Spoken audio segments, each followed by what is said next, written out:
We're talking about decomposing fractions, and decomposing fractions is just breaking apart fractions.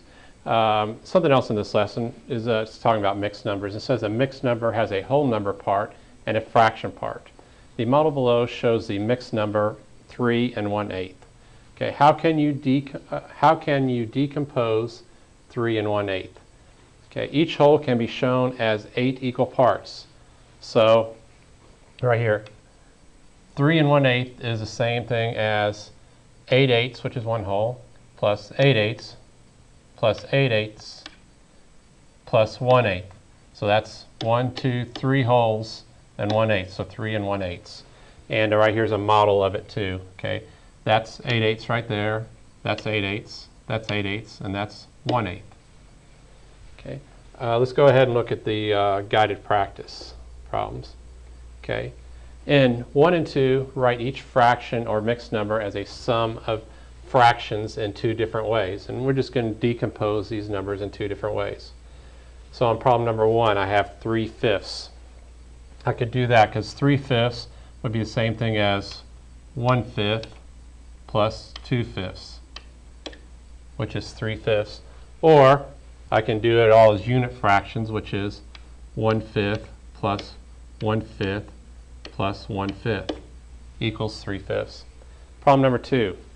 Now, problem number 2, we're decomposing a mixed number because I have one whole right here and 3/4. So whenever I try to decompose a mixed number, it's a little bit easier if I put it as an improper fraction.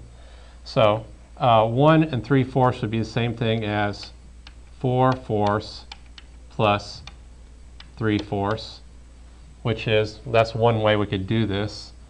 We could decompose this 4/4 plus 3/4, and that gives us 1 3/4 or 7/4.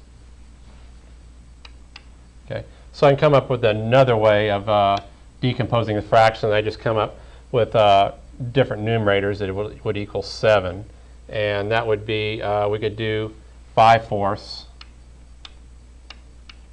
plus 2/4, which is still 7/4 or 1 3/4. Problem number 3.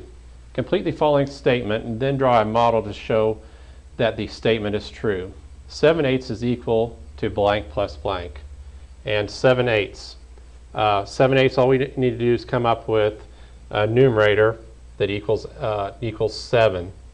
And the denominator always stays the same. So I'll go ahead and write the denominators down. We know the denominator is going to be 8. So 2 numbers that equal 7, that would be 3 and 4. So 3/8 plus 4/8 equals 7/8. Okay, we'll do a model to show that.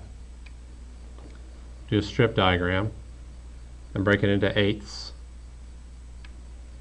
Okay, break that in half. Now I broke it into 4ths. That would be 8ths.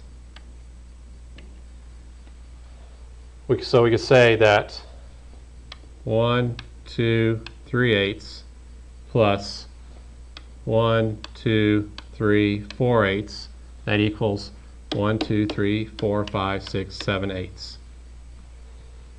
Problem number 4.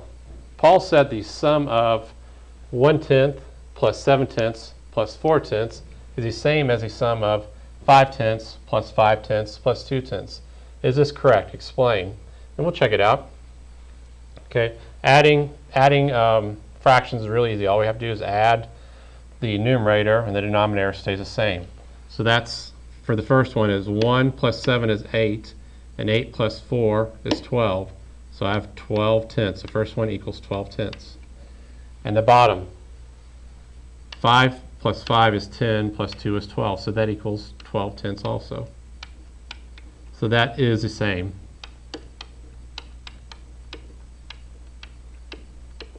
Is the same.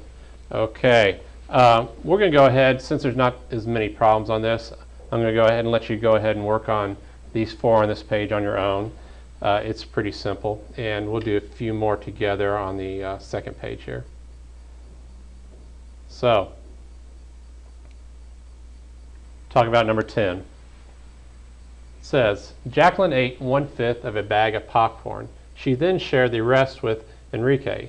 The two of them finished eating the bag of popcorn.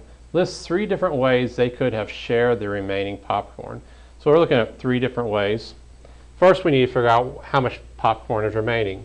So she started off with a full bag.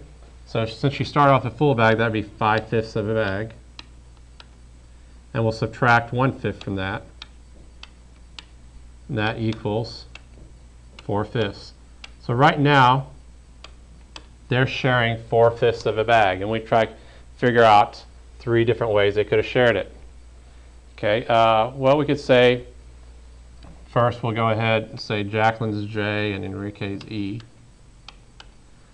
So the one way they could have did it is Jacqueline could have ate another 1/5 of the bag, since she ate a 1/5 already.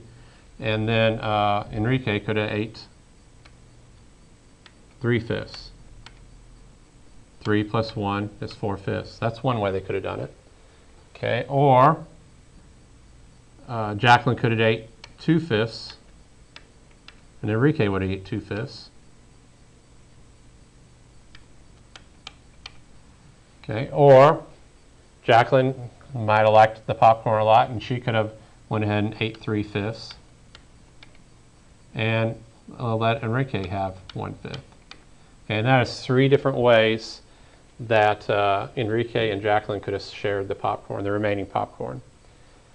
Problem number 12. Okay, decompose the fraction 7/10 into 3 fractions that all have different numerators. So we're just decomposing 7/10, but we're doing it with decomposing into 3 separate fractions, and each fraction needs to have a different numerator. So 7/10 is equal to, we say 1/10 plus 2/10, which is 3/10. To get to 7/10 right here, we would have to go ahead and add another 4/10 to that. So that is one way to decompose 7/10, and each one of my fractions I decompose it into has a different numerator. They all have the same denominator. Okay, and problem number 14. Okay, in a class of 16 students, 8 students are boys. Write 4 equivalent fractions that tell which part of the class is boys, then write the fraction in simplest form. So the fraction of boys there are is 8/16, and it's modeled right here in this model. So that's 8/16. Okay. We could go ahead, if we wanted to come up with another equivalent fraction. Both these numbers are even numbers, so I could go ahead and divide the numerator and denominator by 2, or divide the whole thing by 2/2, and that would equal 4/16. Okay, since they're still equal right there, or still even numbers, 4 and 16 are both even numbers, I could go ahead and divide the numerator and denominator by 2 again. And that gives me 4 divided by 2 is 2. And 16 divided by 2 is 8. I messed up somewhere there, didn't I? Yeah, I messed up right here. Let's go back. Made a mistake. I'm going to just start that whole thing over. So we start off, there's 8/16 for the class is boys. Divide the numerator by 2, the denominator by 2, and that equals 4/8. I still have 2 even numbers, so I could divide. So this is one of my answers, 4/8.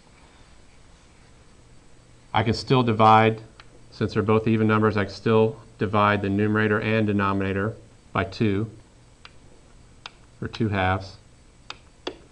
And 4 divided by 2 is 2, and 8 divided by 2 is 4. Okay, still have two even numbers, 2 and 4. That means I can divide them again by 2. 2 divided by 2,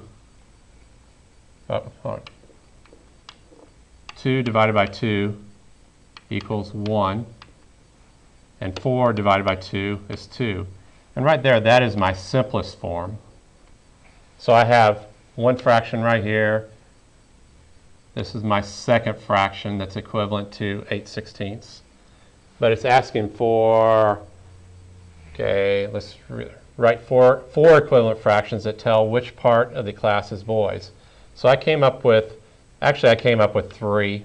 And this is my simplest form right here. So I'll put an arrow right here saying this is simplest. That's in the simplest form. So I'll go ahead, we'll come up with 2 more. And since we see that half the class is boys, it's really easy to come up with fractions that are equal to a half. We could say, for instance, numerator of 10, denominator of 20, that's equal to a half. And also, say if we said numerator of 20, we could say denominator of 40, and that's equal to a half. So that's 1, 2, 3, 4 fractions that are equal to a half, and this is the 8/20 in its simplest form.